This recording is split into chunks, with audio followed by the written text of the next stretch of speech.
12월 첫 주부터 누가복음 강의로 들어갔는데 들어가서 두세 주 만에 드디어 성탄절이 오고 송구 영신이 오고 또 우리 새해를 맞으면서 또 신년을 맞는 설교를 하느라고 한 달 반을 제가 누가복음을 쉬어버렸습니다. 그리고는 2장 들어가려니까 다시 1장부터 새로 했다 이런 마음이 있었습니다.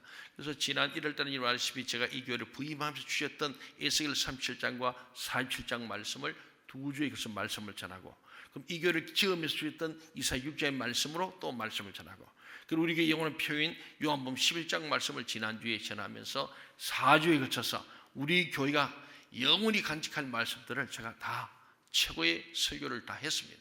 그리고 이제 누가복음으로 들어가 있는데 보니까 1장부터 다시 한번 우리가 복습도 하고 한번 정리도 하고 다음 주부터 2장으로 가는 것이 훨씬 더 여러분들 이해를 돕고 또 그동안에 한 달간 우리가 또 교회에 나올 수 없지 않은 비대면 예배 때문에 설교를 듣지 못했어요. 그래서 제가 볼 때에 이것도 필요하다 해서 오늘 말씀을 전합니다. 여러분들이 이 말씀 가운데서 여러분의 삶의 현장에서 이 복음서가 활동되어지고 또 성취되기를 간절히 소원합니다. 아멘.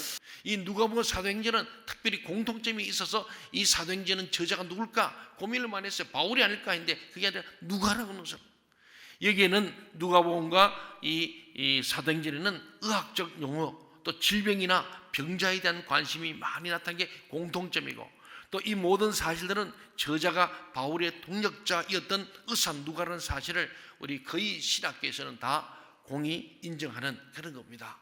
그렇습니다. 누가는 유대인이 아니라 헬라니였어요. 이방인이었습니다. 그리고 그는 의사로서 바울의 주치와 같은 일을 했던 사람인데 아마도 바울이 가이사라 빌립보 그 감옥에 갇혔을 때 같이 있으면서 주치하면서 이 누가복음을 쓰지 않았을까 그리 봅니다. 누가복음이 먼저 써주고 난 뒤에 사도행전이 써진 겁니다. 그래서 이 성령행전, 교회행전 바로 이 제자행전인 사도행전이 누가 썼다. 그가 쓴 누가복음 위대한 말씀이에요. 그래서 제가 오늘 말씀을 준비하면서 누가복음은 신약 성경 가운데서 우리 주 예수 그리스도의 생애 즉 그의 말씀들과 행위들을 증거하는 세 번째 책으로서 바로 복음서의 목적인 그 목적을 분명하게 밝히고 있습니다. 요한복음이 증거하는 대로 예수께서 하나님의 아들이시오 그리스도이심을 증거하기 위한 십자가 사건을 목적한 여인들 그리고 그 모친 마리아 그리고 예수님의 형제들이 바로 이 복음의 바로 증인들이었습니다. 직접 다 만나서 확인한 것 예수님과 밀착된 가족들 그리고 제자들이 보고 들은 것을 그대로 누가가 이 말씀을 기록해낸 것. 그래서 이 말씀은 정말로 우리에게는 생생한 말씀이고 살아있는 말씀입니다. 예수 그리스도를 통해서 하나님의 자녀가 된 자의 영적 정체성이 필요한데 오늘 저와 여러분이 예수 믿는 자들의 정체성이 뭐냐? 그것은 성취되는 말씀을 보는 말씀의 목격자가 되어야 됩니다. 이 말씀을 보면서 말씀의 목격자 더 나아가서 예수의 목격자가 될 때에 증인이 되는 거예요. 말투서가 되는 겁니다. 보고 들은 건 내가 직접 보고 들었을 때 그것은 증인의 자격이 있습니다. 누구 전에 들은 말이나 카더라 방송은 증인이 될 수 없습니다.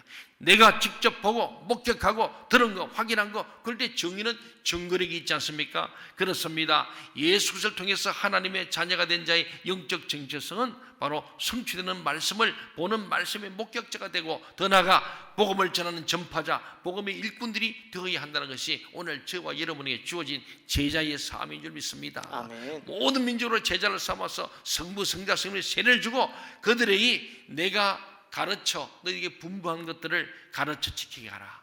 이게 결국 우리가 가르치고 지키는 거예요. 그렇습니다. 하나님께서 말씀으로 천지를 창조하셨고 말씀으로 친히 이 땅에 오셨고 말씀을 성취하셨고 지금도 성취하고 계시기 때문에 우리가 말씀에 뿌리 내릴 때 씨입을 넣고 현장을 변화시켜 나갈 수 있습니다. 그러나 사탄은 교회를 오래 다니도 말씀을 자꾸 모르게 합니다. 잊어버리게 합니다. 망각하게 합니다.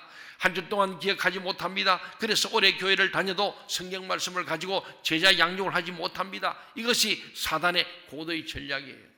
그래서 자꾸 믿음은 들으면서 나기 때문에 자주 교회에 나와야 됩니다.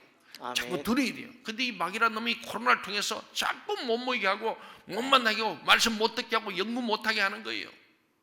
그렇습니다. 사랑하는 여러분, 신앙이 자라시기 바랍니다. 여러분이 날마다 현장에서 예수 그리스도를 전가하고 많은 영혼들에게 새 생명을 전해주는 생명의 목격자, 말씀의 증인되는 현장 전도 제자가 다 되시기를 주의 이름으로 축원합니다. 아멘.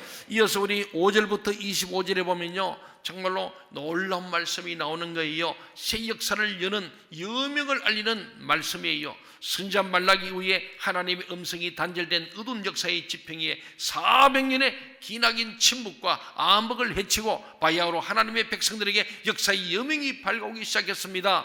율법 종교가 위선으로 전락했을 때 하나님은 그 종교를 폐시하기를 희망했어요. 말라기 1장 10절에 보면 저 성전문을 놓고 좀 닫아버리라.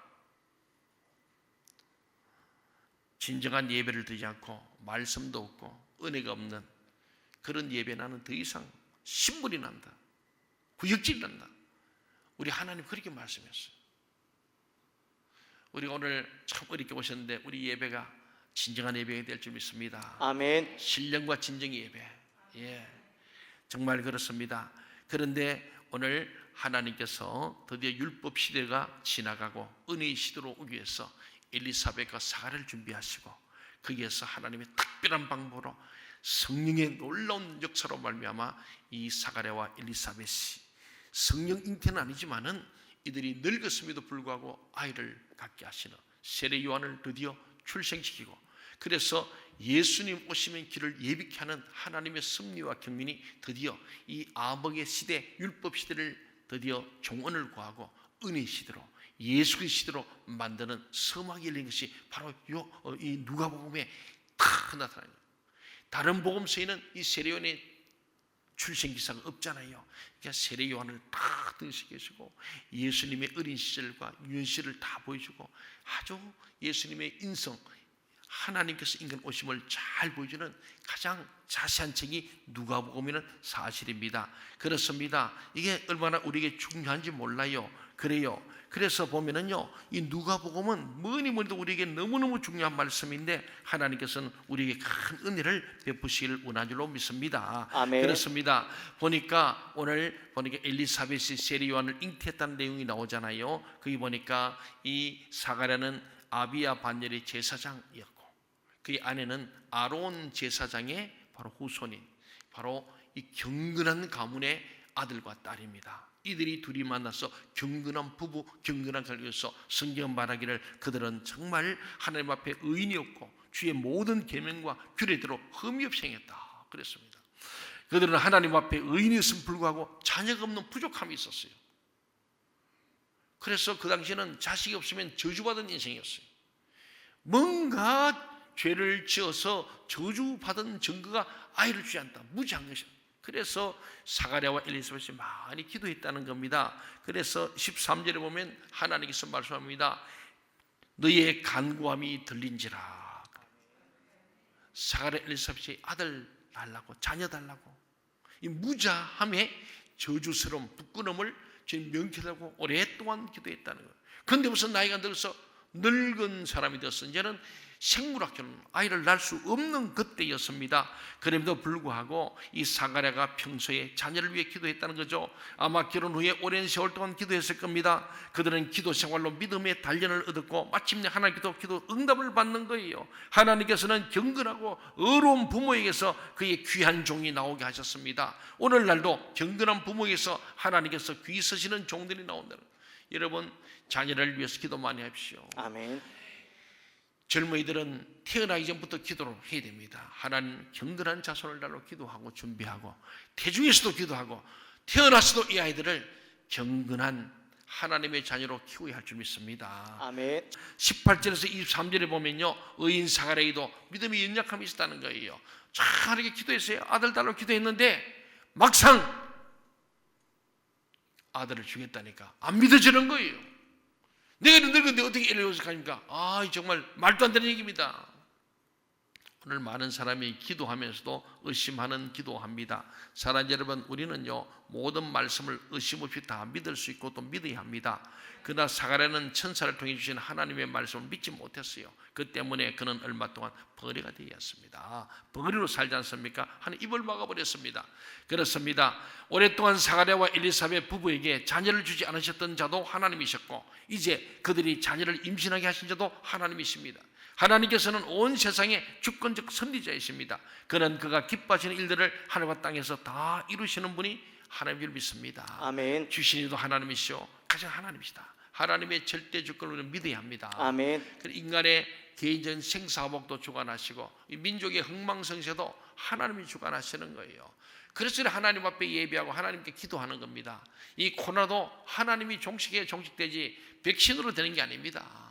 하나님의 영 성령께서 임하셔서 이것을 주님께서 거룩하게 하실 때 성령을 통해 하나님 나라가 임하는 거예요. 아멘. 누가복음의 전체 주제가 하나님 나라와 성령이 오늘 제목입니다. 하나님 나라는 무엇으로? 성령이 있는 곳에, 성령이 임하는 곳에, 성령 임재, 성령 기름 부음이 있는 곳에 성령께서 임하셔서 불같은 성령으로 기름 부을 때 막 타서 죄를 태우고 모든 바이러스를 태워내고, 기름 같은 성령으로 부어져서 계속해서 타오르고 물 같은 성령을 깨끗하게 씻어내는 이 은혜가 임하는 곳에 거룩함이 있고 영광이 있을 줄 믿습니다. 아멘. 그렇습니다. 오늘 우리 바로 본문의 말씀을 보게 되면요, 우리는 역시 의로운 삶을 살아야 한다는 겁니다. 그리고 우리도 기도 응답을 믿어야 합니다. 하나님의 말씀을 믿어야 합니다. 그럴 때 우리에게 새벽에 새 역사의 여명이 임하게 되고 우리 믿음의 질이 달라지는 거예요. 그래서 오늘 이 놀라운 기적을 엘리사벳도 마리아도 경험하면서 하나님의 특별한 은총으로 아이를 갖게 됐지 않습니까? 그래서 마리아는 찬가를 부르는 거예요. 너무 감사해서 하나님의 감사하는 놀라운 노래를 부릅니다. 그래서 그는 말합니다. 28절 보세요. 천사가 말하잖아요. 마리아에게 은혜를 받은 자여 평안할지어다. 주께서 너와 함께 하시도다. 아멘. 마리아의 뜻이 은혜를 입은 자입니다. 오늘 저와 여러분이 제2의 마리아가 되어야 할 줄 믿습니다. 아멘. 하나님께 은혜를 입는 자, 어떤 자? 하나님께 신실한 자, 깨끗한 사람들, 마음이 청결한 하나님을 볼 것이라 했지 않습니까? 하나님 아들과 딸은 마음이 정결한 자입니다. 그래서 너는 은혜를 입은 자요 평안할지어다. 하나님의 은혜를 입으면 우리가 평안해요. 아멘. 여러분이 평안치 못해서 은혜를 입지 못한 증거예요.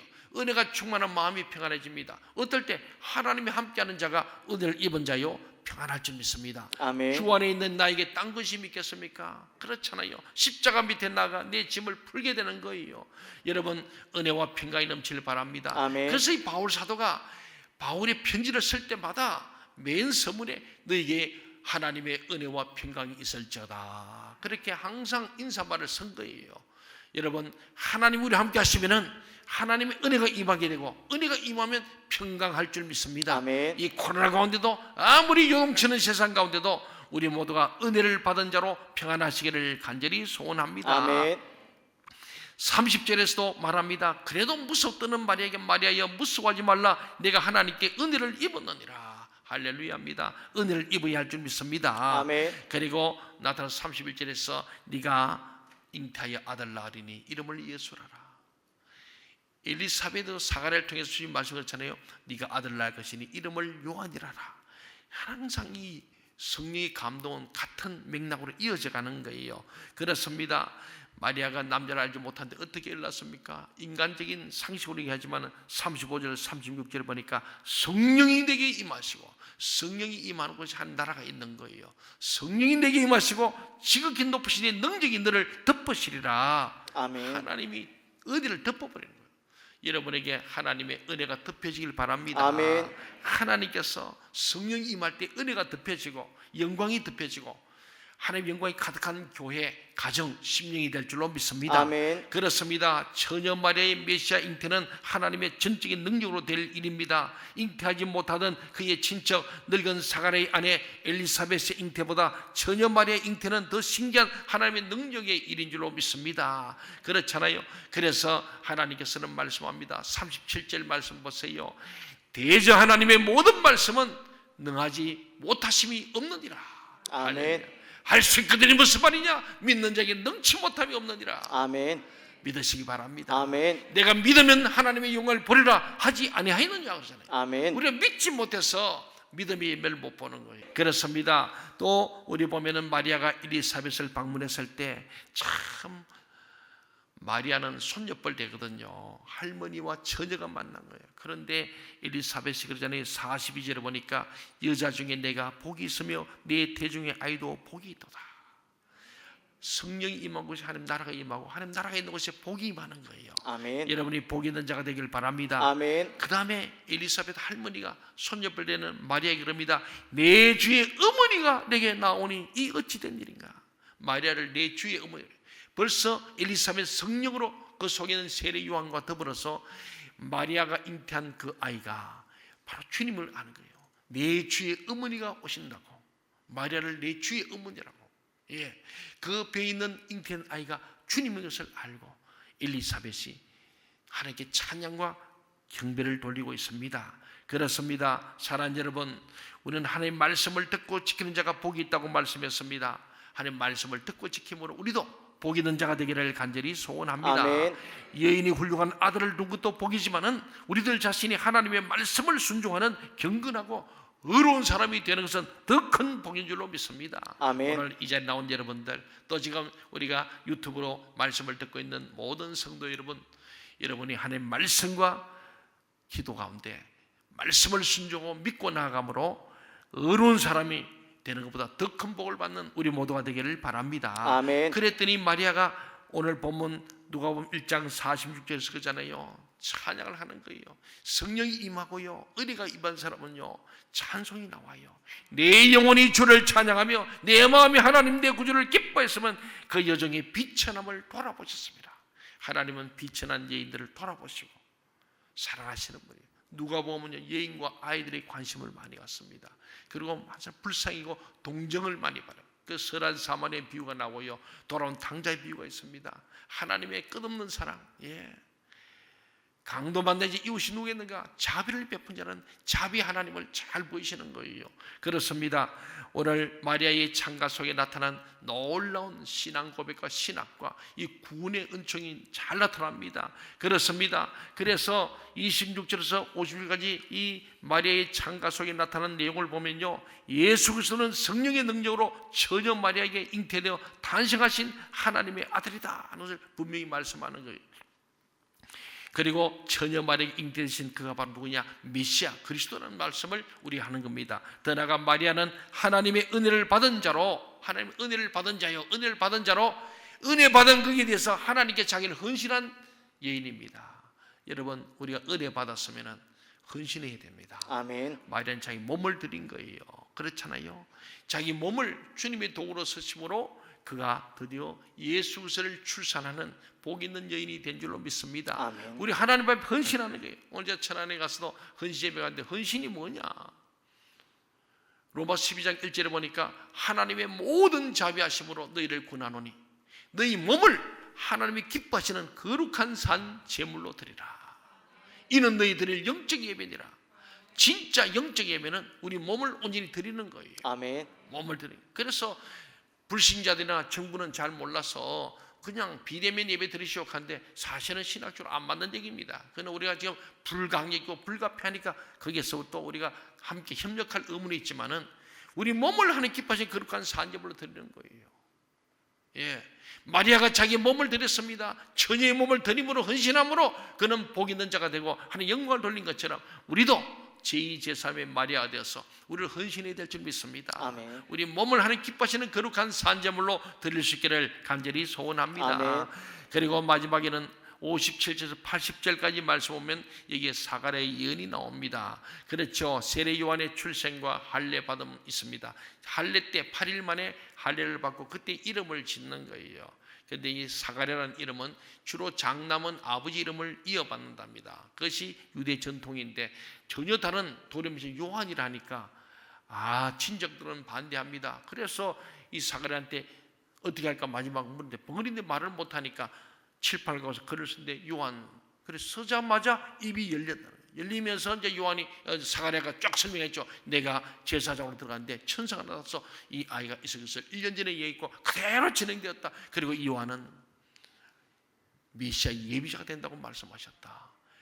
그 소문이 퍼져가면서 글쎄 칠판에 이름을 쓰자마자 입이 열리고 그 내용을 쭉 듣고서 막 소문이 난 거예요.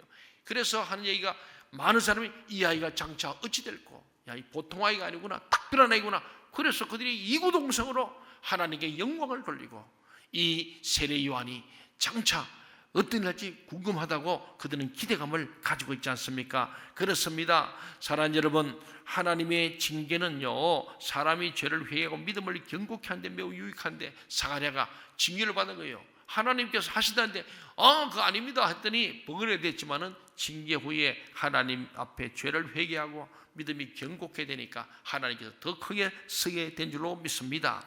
그리고 보면은 부친 사가랴가 성령의 충만함을 입어서 예언하잖아요. 찬송하려 67절에 보니까 찬송하려다 주 이스라엘의 하나님이여 그 백성을 돌보사 속량하시며, 지금 이 세례 요한은 속량, 죄를 대속하는 일인데, 그래서 세례 요한이 한 일은 요단강가에서 죄 사함의 세례, 물세례를 주는 자가 되는 거예요.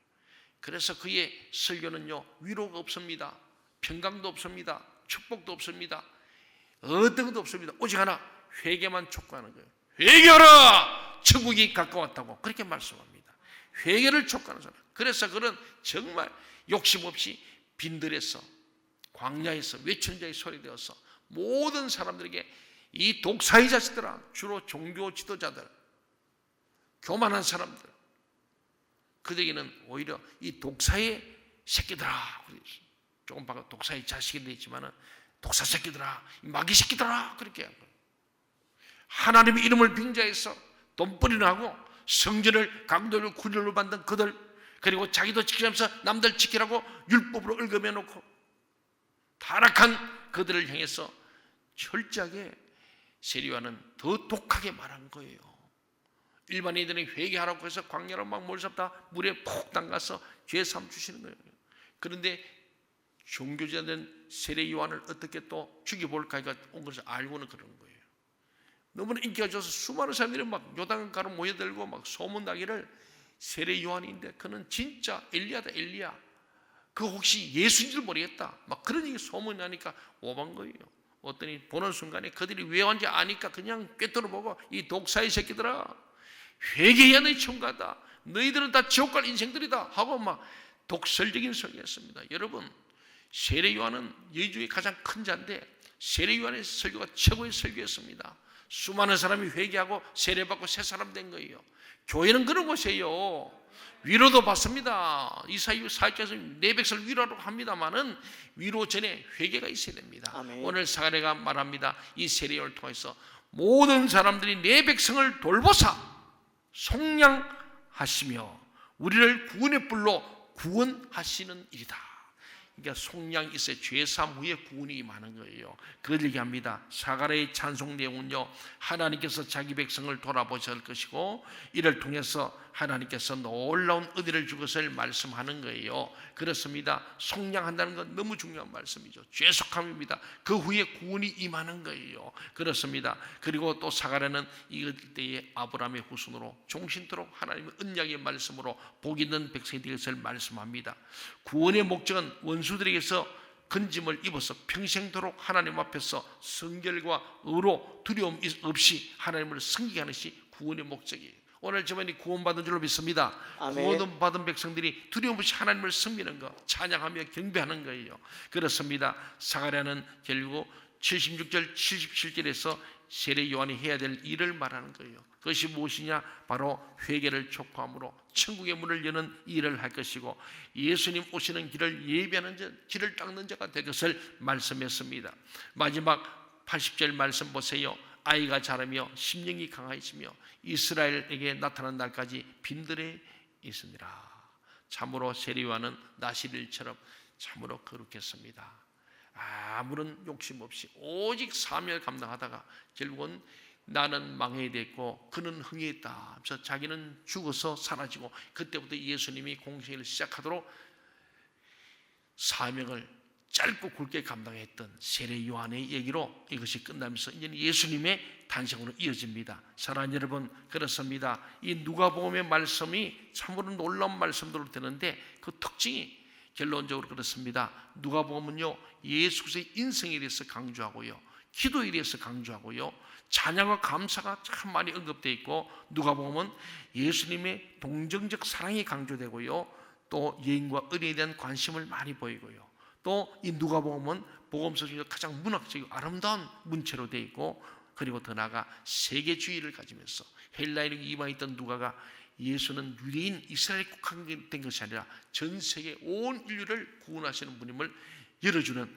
그런 놀라운 말씀. 그래서 이게 족보를 말할 때도 아브라함이 아니라 오늘 아담부터의 족보를 얘기하고, 그리고 선한 사마리아인의 가장 모범으로서 이방인이 유대인보다 훨씬 더 낫다라는 것을 강조하는 참 아름다운 누가복음. 우리가 이제 다음 주부터 계속 열어갈 때 기대하시면서 우리가 하나님 앞에서 이 누가복음을 통해서 우리가 하나님의 질문을 꼭 들으면서 응답할 수 있기를 바랍니다. 아멘. 여러분은 하나님의 구원을 받았습니까? 모든 죄를 씻음받고 의롭다 하심을 얻었습니까? 우리가 구원을 받은 자가 확실하다면 우리는 구원을 감사합시다. 아멘. 또 우리는 하나님의 구원을 다른 사람들에게도 전하는 자가 됩시다. 아멘. 그렇잖아요. 이제는 우리가 말씀을 목격한 자, 들은 자, 아는 자로 끝나지 않고 이 참 지식을 넘어서 참 믿음으로 우리가 복음을 전하는 복음 전도자로 일어설 수 있는 우리 모두가 되므로 누가복음을 통하여 큰 은혜의 사람들, 축복의 사람들, 영광의 사람 되기를 주의 이름으로 축원합니다. 아멘. 기도하시겠습니다.